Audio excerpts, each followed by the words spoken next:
الحمد لله رب العالمين والصلاة والسلام على عبد الله ورسوله نبينا محمد وعلى آله وصحبه أجمعين أما بعد.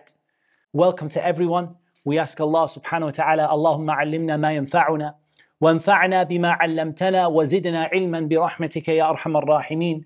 O Allah, teach us what will benefit us and benefit us with what you teach us. And we ask Allah subhanahu wa ta'ala to increase us in knowledge, and we ask Allah to give us the ability to practice it. The topic tonight is a topic which is very, very important, and I believe it's not only important for the people who are here, but I also believe that it's actually something very important for the people and the students who are watching on the live stream with Al-Madrasatul Umariyah. And that is the topic of sincere advice. And sincere advice to those people who want to study Islamic knowledge. Now I want to start, and don't worry about your questions, inshallah, there'll be time for those, but today is a bit of a special program because normally my students are used to asking questions at this time. But today is a pretty special program. So we're going to start with a reminder, and then we're going to open the opportunity for questions, inshaAllah ta'ala. So I want to start with the importance of advice. I want to start with the importance of giving advice to people. Allah subhanahu wa ta'ala said, وَالْعَصْرِ إِنَّ الْإِنسَانَ لَفِي خُسْرٍ إِلَّا الَّذِينَ آمَنُوا وَعَمِلُوا الصَّالِحَاتِ وَتَوَاصَوْا بِالْحَقِّ وَتَوَاصَوْا بِالصَّبْرِ. By time, mankind is in a state of loss, except those people who believe and they do good deeds, and they advise each other to the truth, and they advise each other to patience. So Allah subhanahu wa ta'ala described mankind as being in a state of loss. We're losing out.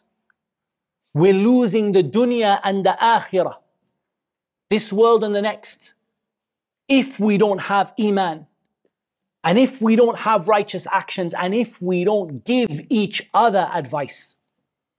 Tawasi. I give you advice, you give me advice. وَتَوَاصَوْا بِالْحَقِّ وَتَوَاصَوْا بِالصَّبْرِ.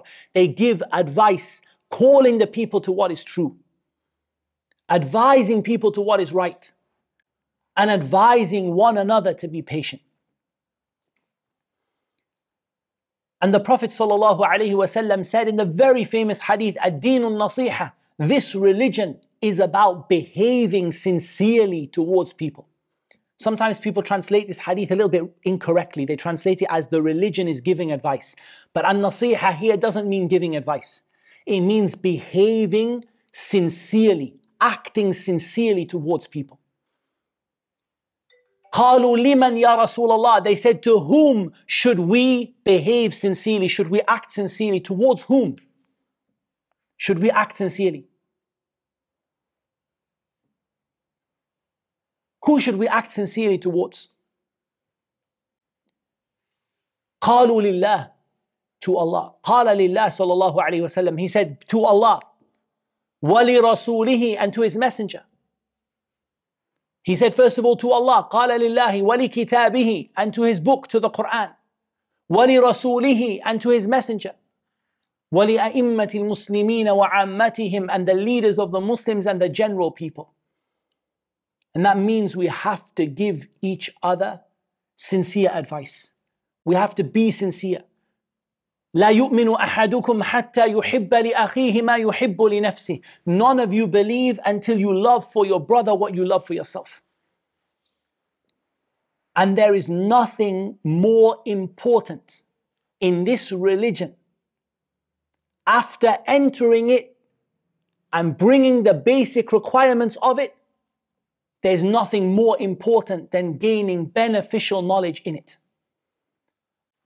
And the two evidences I'm going to present for this about the importance of getting this beneficial knowledge. The first one in Surah Al-Fatiha. اهدنا الصراط المستقيم صراط الذين أنعمت عليهم غير المغضوب عليهم ولا الضالين. Oh Allah, don't make us from al-maghdubi alayhim, the people Allah is angry with. Who is Allah angry with? He's angry with the people who had knowledge but didn't practice it. وَلَا الضَّالُونَ وَلَا الضَّالِينَ. Oh, who are الضَّالُونَ?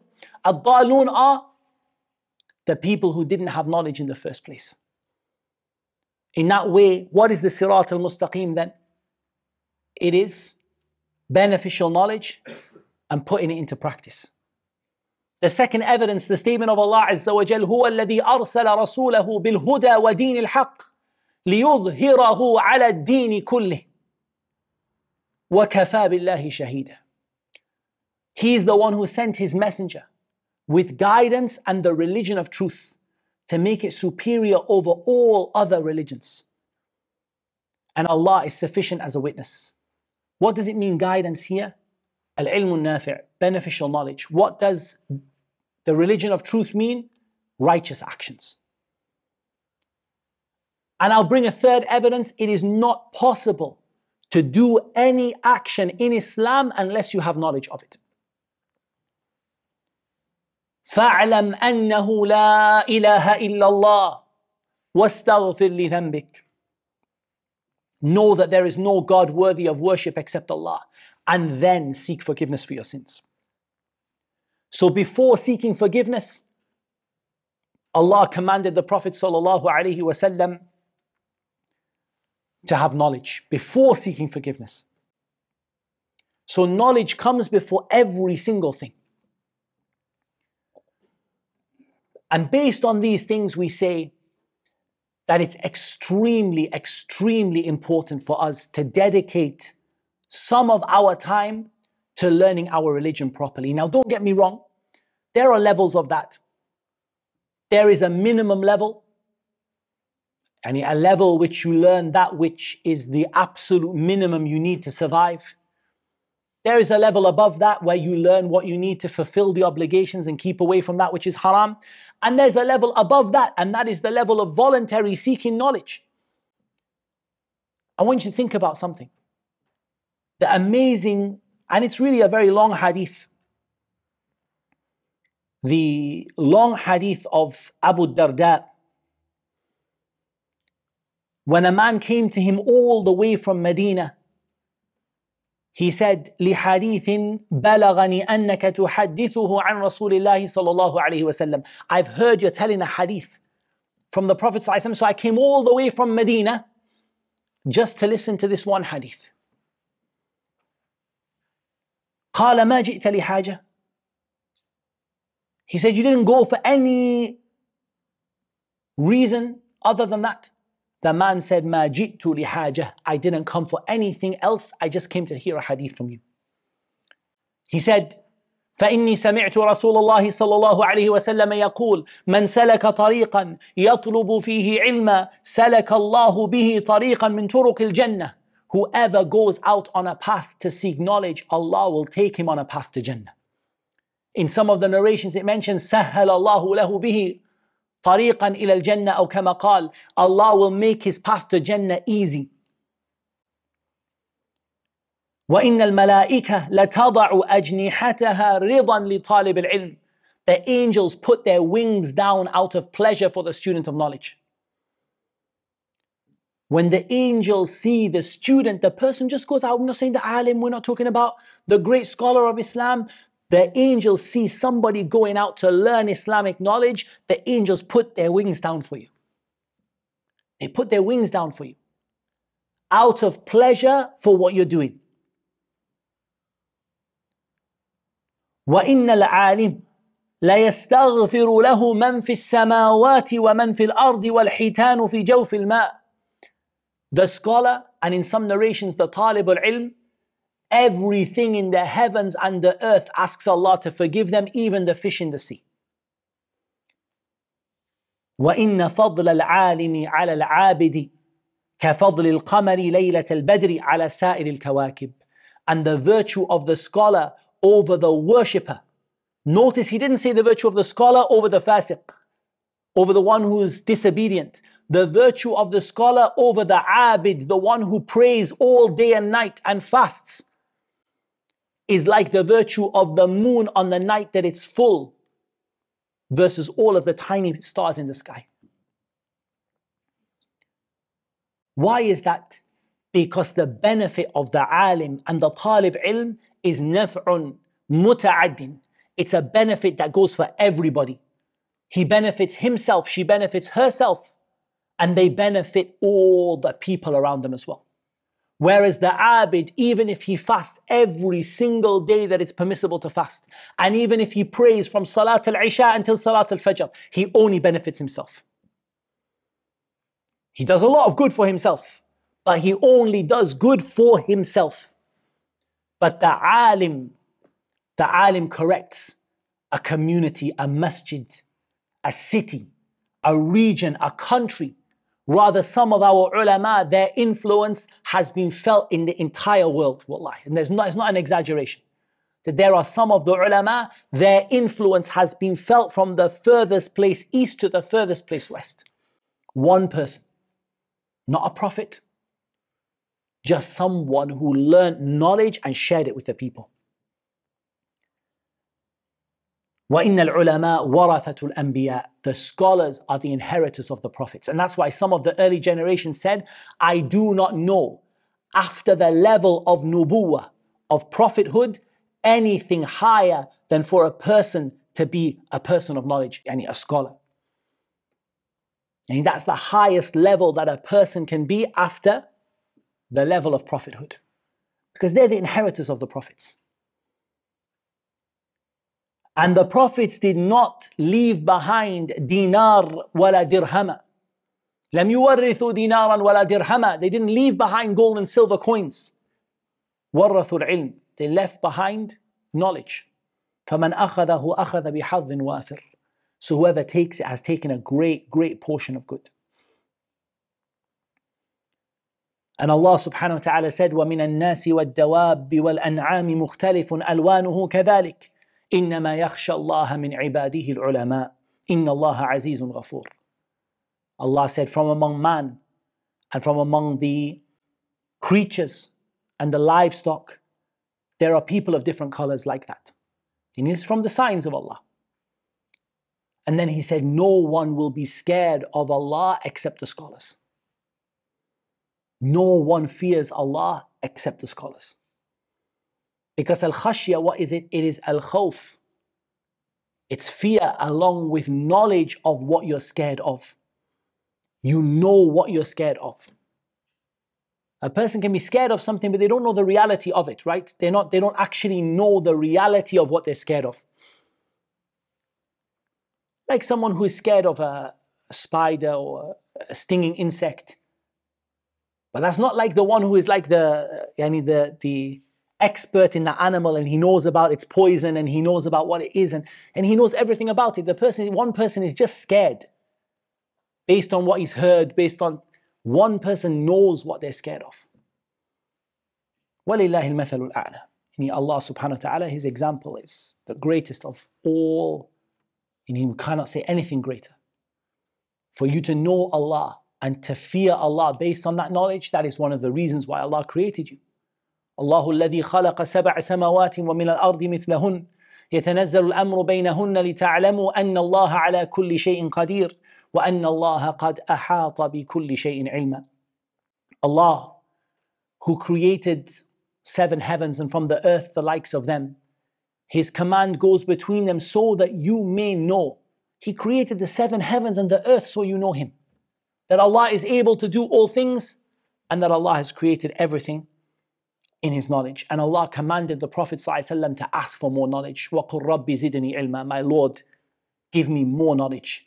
And in the hadith of Muawiyah radiallahu anhu, مَنْ يُرِدِ اللَّهُ بِهِ خَيْرًا يُفَقِّهُ فِي الدِّينِ. Muawiyah narrated radiallahu anhu, the Prophet ﷺ said, whoever Allah wants good for, He gives him knowledge in the religion. These are just an introduction. You've heard me say it many times before. Why is this so important? So my first piece of advice, and this advice is to myself. I always think the best advice you give is the advice you give when you're looking in the mirror at yourself. And you see yourself and you see where you went wrong. And you see the things that Allah blessed you to get right. You see the areas where you could improve and the areas where Allah, through His grace and His mercy, made it possible for you to do what you hope to do. And then you look at yourself and you give advice. And so this advice is advice to myself and it's advice to my brothers and sisters.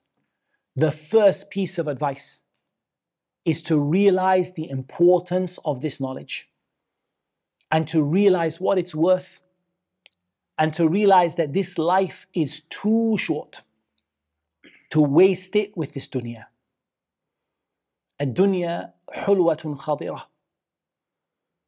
This world is sweet and green. And you'll get caught up in this world forever. You can be caught up in family, in acquiring wealth, in success, in your education. It will not end. This dunya is like a drug. Hulwatun khadira. It's beautiful to look at and it's sweet to taste. And you can't get enough of it. It's like a sugar addiction. Just keep more and more and more and more. You can't, it doesn't stop. You have to force yourself to say that there's something more important. وَإِنَّ اللَّهَ مُسْتَخْلِفُكُمْ فِيهَا فَيَنْظُرَ كَيْفَ تَعْمَلُونَ. Allah has put you on this dunya, in this world, to see and to test how you will behave. So don't be caught up in this life. Make it something that you honestly, in yourself, you dedicate time no matter what. And wallahi, if you love something and you want something, I believe you can dedicate an immense amount of time to it. It's like anything. It's like the brother will be like, I've got no time. I don't have time for anything. But you see that he makes time, for example, to go to the gym or to play sports or to go and eat with his friends. He makes time for it. No matter what, no matter how busy they are, they'll make time for it because it's important to you. That's okay. It's important to you. And that's fine. It's fine that it's important to you. But how about we make getting knowledge in this religion important? One of the tabi'een, he said, يَا بَنَ آدَمْ إِنَّمَا أَنْتَ أَيَّامٍ فَإِذَا ذَهَبَ يَوْمُكَ ذَهَبَ بَعْضُكَ. O son of Adam, you are just a few days. You're just a few numbered days. If a day goes, part of you goes with it. So we have to make that decision and consciously say to ourselves, whatever age we are, however busy we are, that I'm actually gonna dedicate myself to seek beneficial knowledge. And then that leads me to my second piece of advice. The greatest thing you can have on this path to seeking knowledge after the help of Allah Azza wa Jal is consistency. I say that because a person who learns an ayah a day, bi'idhnillah, in the end, they'll finish the Quran. They'll finish the Quran.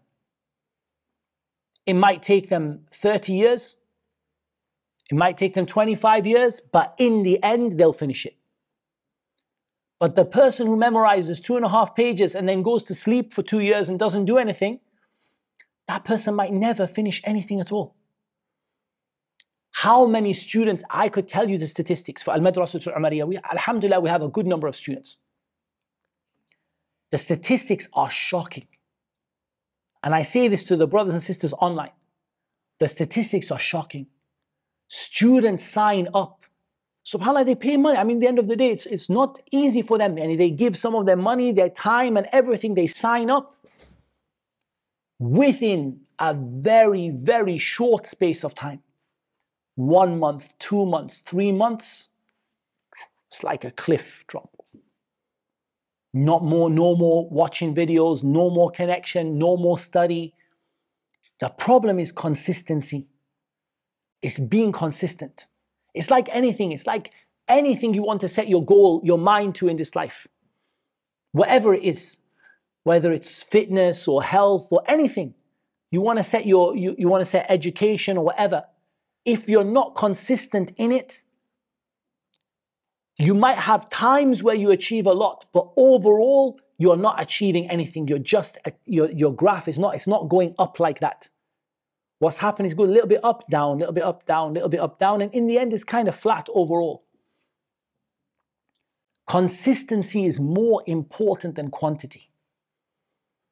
So it's not about you spending 3, 5, 10, 15 hours studying. If you can do it, alhamdulillah. But it's just about doing it every single day. Or even if you said 6 days and give yourself a day off in the week to do things, important things that you have to do, but you're dead regular with it every day. You do your set portion. This is one of the biggest things I see. And if you look at it actually, and this is my third piece of advice, there is a well-known path to knowledge. A lot of people see knowledge like a very, very tall mountain. You can never ever reach the top. And that could be true in terms of being above others and things like that. But the idea of just getting Islamic knowledge, people see it like it's not possible. Like we see these ulama, like where did they come from? No doubt the help of Allah is a part of that. It's a huge part at the end of the day. But there is a well-known path. It's like it might be a mountain, but there's a well-known path up that mountain. And that path is clearly signposted. And it's not a path which is necessarily difficult for you to tread. There is a known path to get there. It's well marked and it's easy to follow.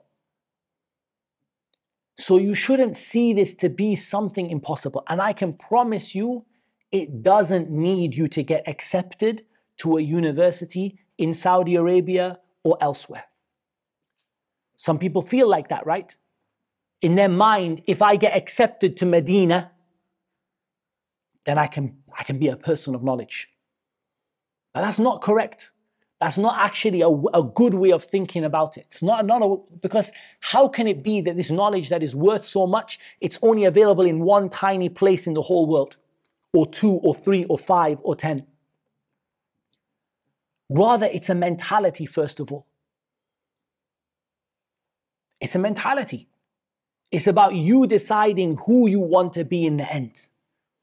You want to be a wealthy businessman, or you want to be whatever, you want to be a famous person, or you want what you want to be, but ultimately one thing has to beat the others. There has to be one thing you want to be more than anything else. And if that is to be a person who removes ignorance from yourself and from others, a person of knowledge, that has to have priority over every other thing. And there's a path to tread. That path is not a difficult path in terms of describing it. But Allah subhanahu wa ta'ala, He tests whether you're serious about it. So let me describe that path to you in a few simple basic points. The first thing to note on that path is that the path begins with the Quran. And you start with the Quran. Now, if you're young, and when I say young, I mean under 15 years of age. Let's say you're 10, or you're 7, or you're 8, or you're 11. Then my advice is that your exclusive learning only is just the Quran. Because you can still finish the Quran and then study after that. And that's how the early generations did it for the children. Not for the adults, but for the children. For children, Quran comes first. And yesterday I delivered a reminder about how to memorize the Quran, and there is also information on AMAU as well. So I will leave it for there, because there is a method. There's a tried and tested method. And a lot of people, the problem with our kids is they're not following the tried and tested method of memorizing the Quran. They are memorizing, and the Shaykh is like, it's helping them a bit, and they're doing something, but they're not actually following the best practice for memorizing the Quran. I believe if you got a young child with best practice for memorizing the Quran, I don't think more than 3 years at most, and they finished the whole Quran easily. And that's for a child of average ability. I'm not talking about a child who's amazing, hafiz, memorizes everything. A child of average ability who is dedicated, not who is off watching games and movies and whatever, who is dedicated to the Quran with a good teacher, 3 years, 4 years, they're done. For adults, it's not like that. And the reason it's not like that for an adult is, number one, you've got a lot of stuff in your head. Number two, you've got a lot of sins. Number three, you have, your memory is not what it was when you are a very young person. And number four, you need to learn Islamic knowledge now. You can't afford to learn it in 4 years' time.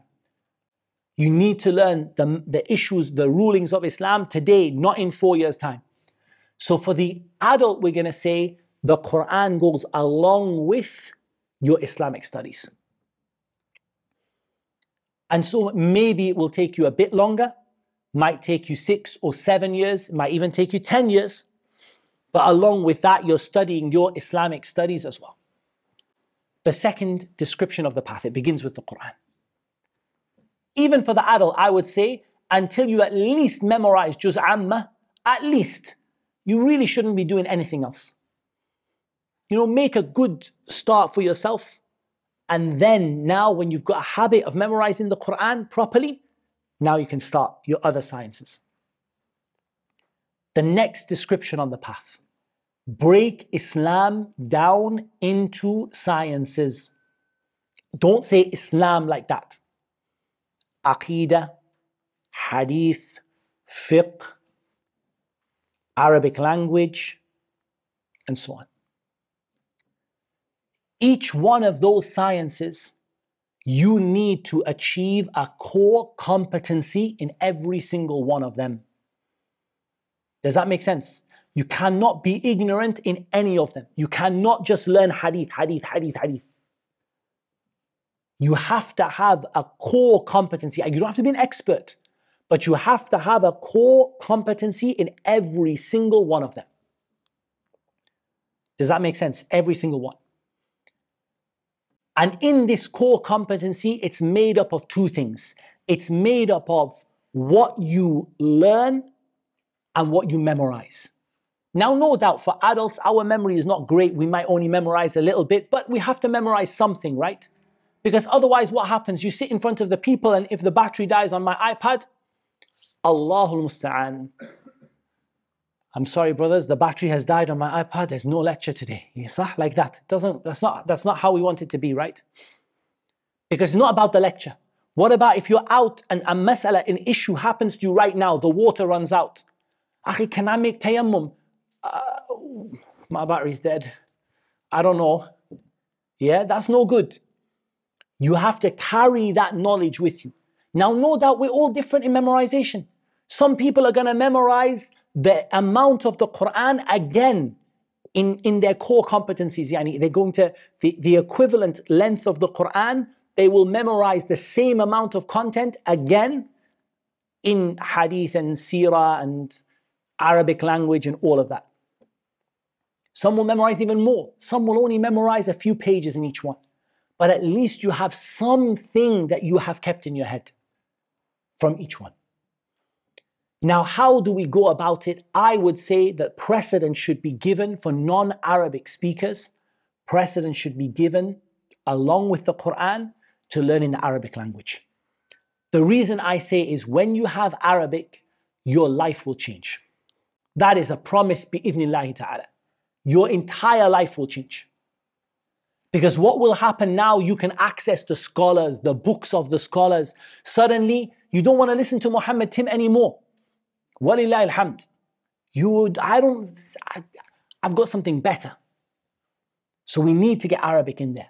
So I would say, first of all, get your Juz Amma, get yourself a habit of memorizing Quran. And now let's start picking up Arabic. Bit by bit, word by word, slowly. Now we have an Arabic course with Al-Madrasatul Umariyah, and you know my thoughts on it. My thoughts are like this.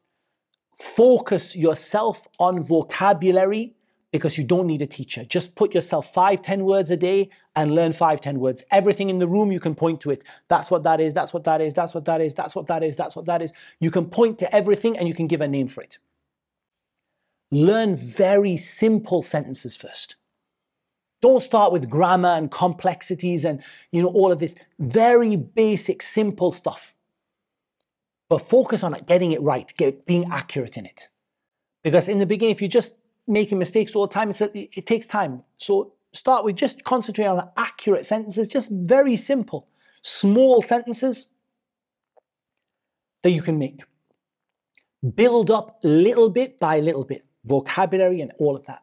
And one very nice way you can do it is through storybooks. The reason I like children's storybooks is you can start with stories for 3-year-olds, you can finish with stories for 15-year-olds, and you can get like 10, 20 books at each age level, and each one will give you vocabulary and sentences and all of that. And that's what we have on our course with Al-Madrasatul Umariyah. You can also try some of the modern language programs, like the ones that have fragments of sentences that are repeated over and over again. Like you get little fragments of the language, like little things, like sit down please, or where are you, just repeated over and over and over again every day. And that helps. And you can stick post-it notes on your wall and just pick up some parts of the language. The more you pick up, the easier it will get, inshallah. Now we have the rest of the Islamic sciences. Which ones do we give priority to? In my view, you should give priority to 2 sciences above everything else. The first one is Aqeedah, what you believe, because ultimately if your belief is wrong, everything else is wrong with it, right? By default. If your belief as a Muslim is wrong, everything is wrong. Your salah is wrong and your zakah is wrong and everything is, there's no point in anything if the belief is wrong. So you got to get your belief right. And your belief is the most important thing in getting you to be from the people of Jannah. Your iman. So you focus on iman and aqeedah first of all. And the second thing you focus on is fiqh. Why fiqh? Because fiqh is about practical actions that you do every day. How do you pray? How do you make wudu? How do you give zakah? What marriage and divorce and buying and selling? And you learn that. If you find yourself to have more time, you're going to start to add hadith of the Prophet ﷺ. Of course, you'll learn them in fiqh, but more hadith. You're also going to start to learn tafsir. You're going to start to learn about the seerah. You're going to start to learn. And in each one, how are you learning? You're learning with steps.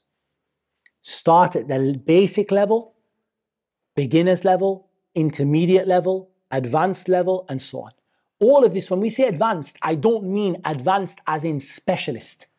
I mean advanced as in what? As in just advanced, as in meaning, advanced meaning that you are competent in it to a good level, an advanced level. And you know what you're doing in it. Specialization is later on. So this path has just one more description to it. And that is in your core competencies. The basic sciences you're learning in each thing. You're trying to memorize, you're trying to learn, you're going beginner, intermediate, advanced, and so on. That as much as possible, you take each book from a person of knowledge. That's because later on you can research, you can read by yourself. You can study, self-study. But self-study at an early stage is more dangerous than self-study at a later stage. People might think it's the other way around. They might think when you're dealing with advanced topics, it's more risky. But actually, it's more risky in the beginning. Because the core that you're going to build your whole religion upon, the foundation that you're going to build everything upon, if you take it from a reliable source, you're solid in that. And everything else, of course, you're going to go back to the scholars when you don't know something, that's for sure. But the key thing is that you take from people of knowledge at that beginners, intermediate, advanced in each particular science, and you get your qualification, certification. Doesn't have to be a degree, doesn't have to be university. It can just be that your teacher says, you have done well on that book, you understood it. Now you can go to your next book. Can be a physical teacher, can even be online if that's what you can get. but you're trying to go through all of that. And if you do that in the quickest way possible, when I say the quickest way possible, it's really important what I mean by this. The quickest way, I want you to be really quick and really slow. That can be contradictory. It's okay. Really quick and really slow. Really quick, I don't want you to study more books at your core level than you need to, because that's a waste of time. You can do that later on when you've finished all your core studies. You can read whatever you like. So I want you to get to that place as fast as possible.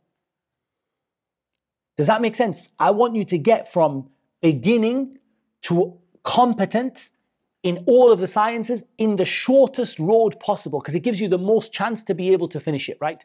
The shorter it is, the more chance it is.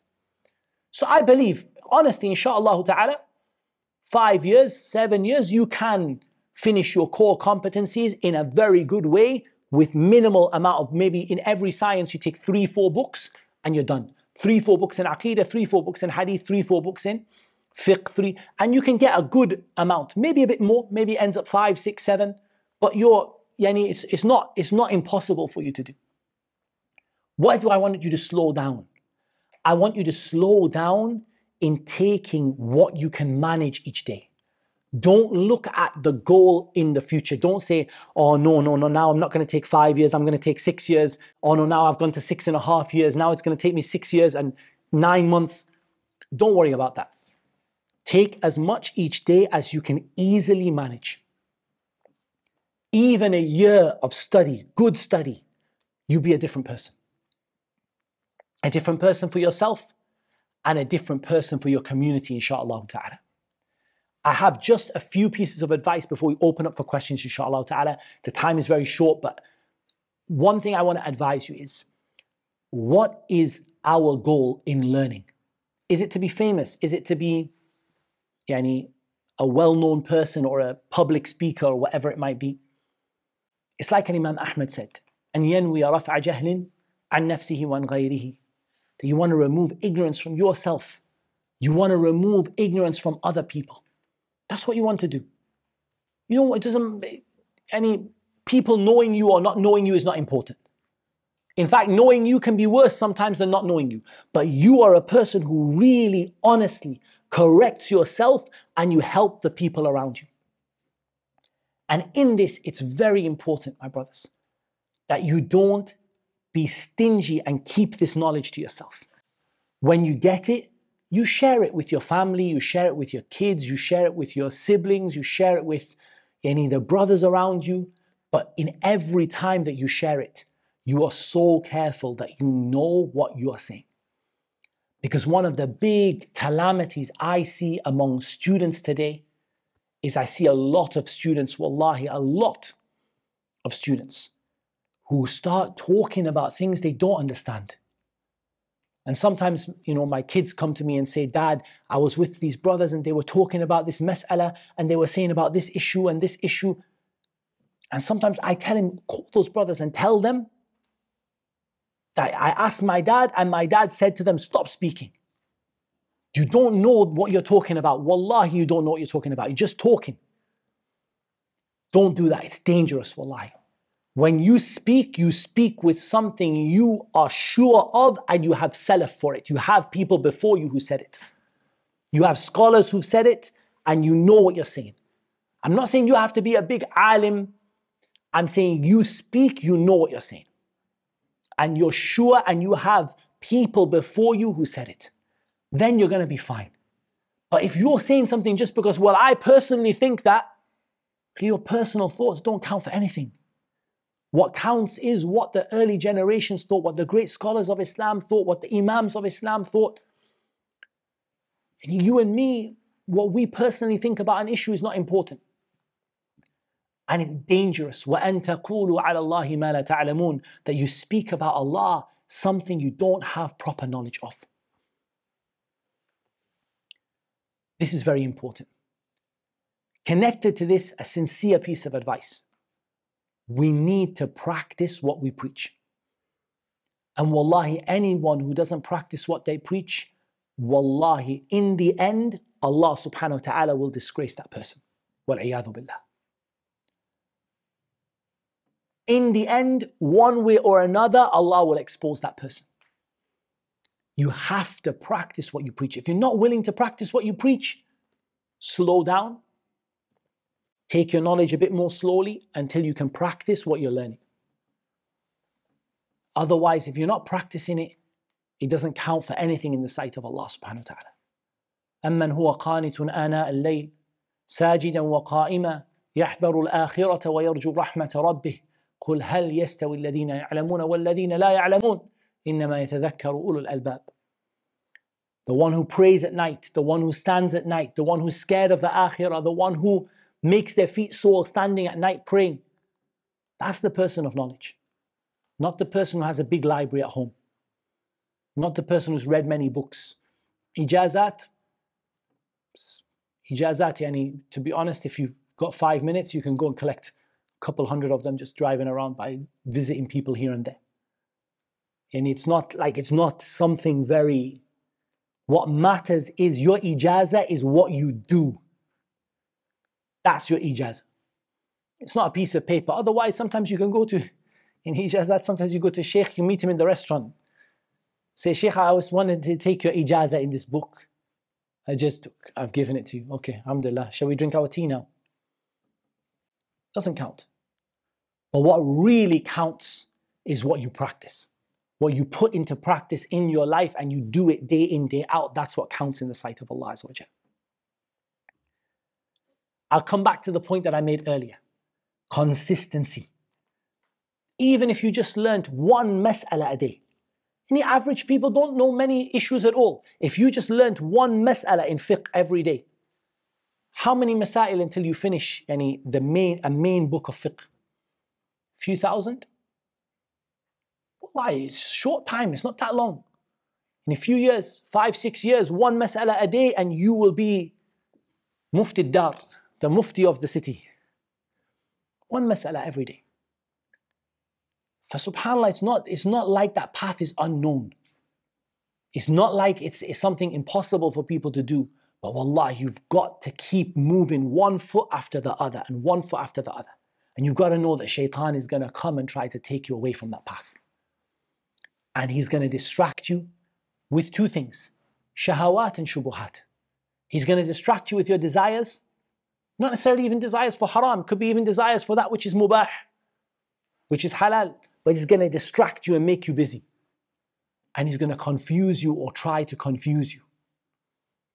How do you get over confusion? Take your knowledge from people of knowledge, reliable people of knowledge. Don't isolate yourself. Be with the jama'ah, be with the people, be with the scholars. How do you keep yourself away from shahawat?